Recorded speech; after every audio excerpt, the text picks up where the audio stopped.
কালকে গণেশ চতুর্দশী, আপনারা হিসাব করে দেখবেন যে ব্রাহ্মণ ঠাকুর পুজো করতে আসবে সেও কিন্তু গরুর পায়খানার পেচ্ছাপ প্রথমে নেবে। হ্যাঁ, আমাদের পায়খানা পেচ্ছাপ নেবে? আমাদের পায়খানা পেচ্ছাপ গোবিন্দের সেবায় লাগবে না? তাহলে গরুর পায়খানা পেচ্ছাপ প্রথমে নিল, তারপরে কি নিল? দুধ, তারপরে নিল দধি, তারপরে নিল ঘি। কটা হলো? গুনে নেন আরেকবার। গরুর পেচ্ছাপ, গরুর পায়খানা, কটা হলো? দুধ আর দধি আর ঘি। একে কি বলা হয়?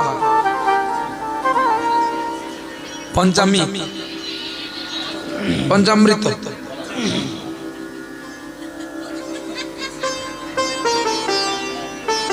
পঞ্চগব্য। এই পঞ্চদ্রব্য না হলে ঘট উঠবে না। তাহলে যে গরুর পায়খানাটাও গোবিন্দ ভালোবাসে, বাহ, যে গরুর পেচ্ছাপটাকে গোবিন্দ ভালোবাসে, যে গরুর উচিষ্ঠ দুগ্ধটাকেও তিনি ভালোবাসে, আজকে সেই গরুটাকে বৃদ্ধকালে মুসলমানকে বিক্রি করে তোমাদের বিবেকে লাগে না?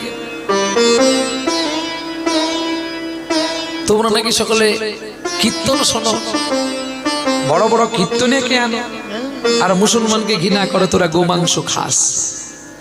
কবে জাগবেন আপনারা?